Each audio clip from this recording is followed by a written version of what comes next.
right, so we are ready now for second lesson for beginner.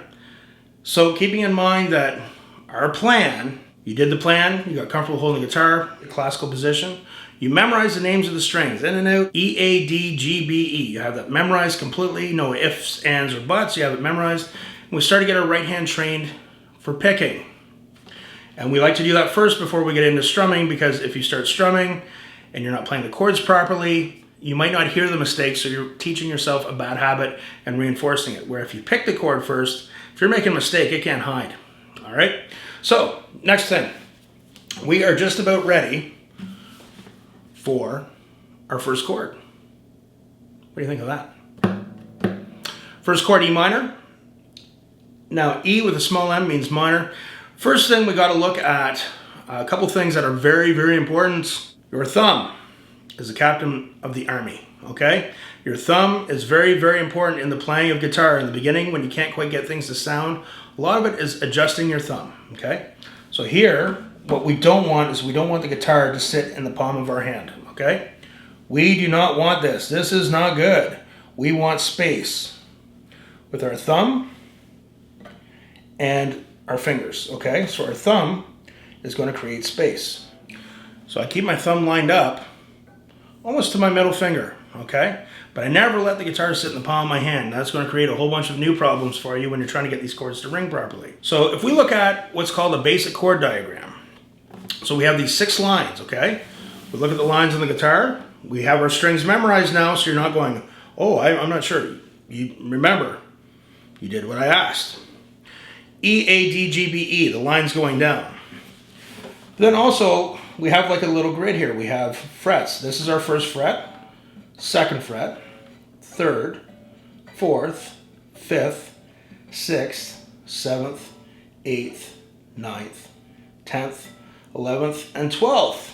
Okay, now a lot of guitars will have these nice little markings or dots. Those are called fret markers.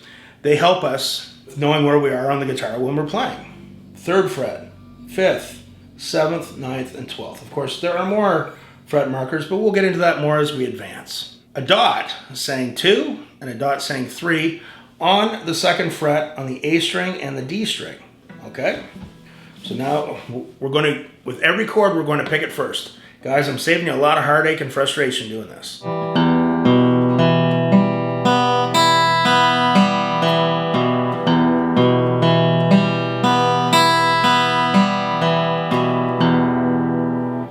Okay, excellent. Okay, that is our first chord.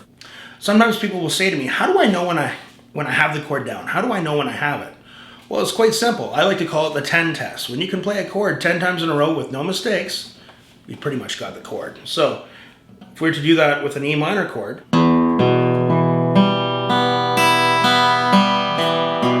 applying that picking pattern, hand off the guitar, hand back on.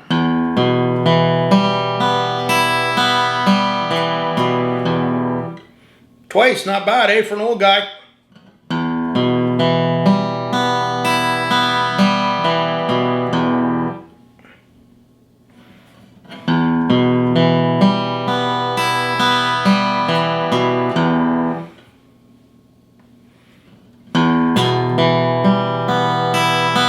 If you can do that 10 times in a row without any mistakes, there's a good chance that you have the chord down. That is what I like to call the 10 test. So we have our chord diagram for an E minor chord. So the small m means minor. There's a reason for that I will explain down the road. If you can play it perfectly for our next lesson, that would be pretty good. So that there in a nutshell is our first chord. We learned how to read a chord diagram and our first chord, the E minor chord. So practice it with that picking pattern, get it down, and we're going to move on to our next lesson, which will be lesson number 3. Remember, practice hard, practice smart, which is what I'm trying to help you with here. We'll see you soon.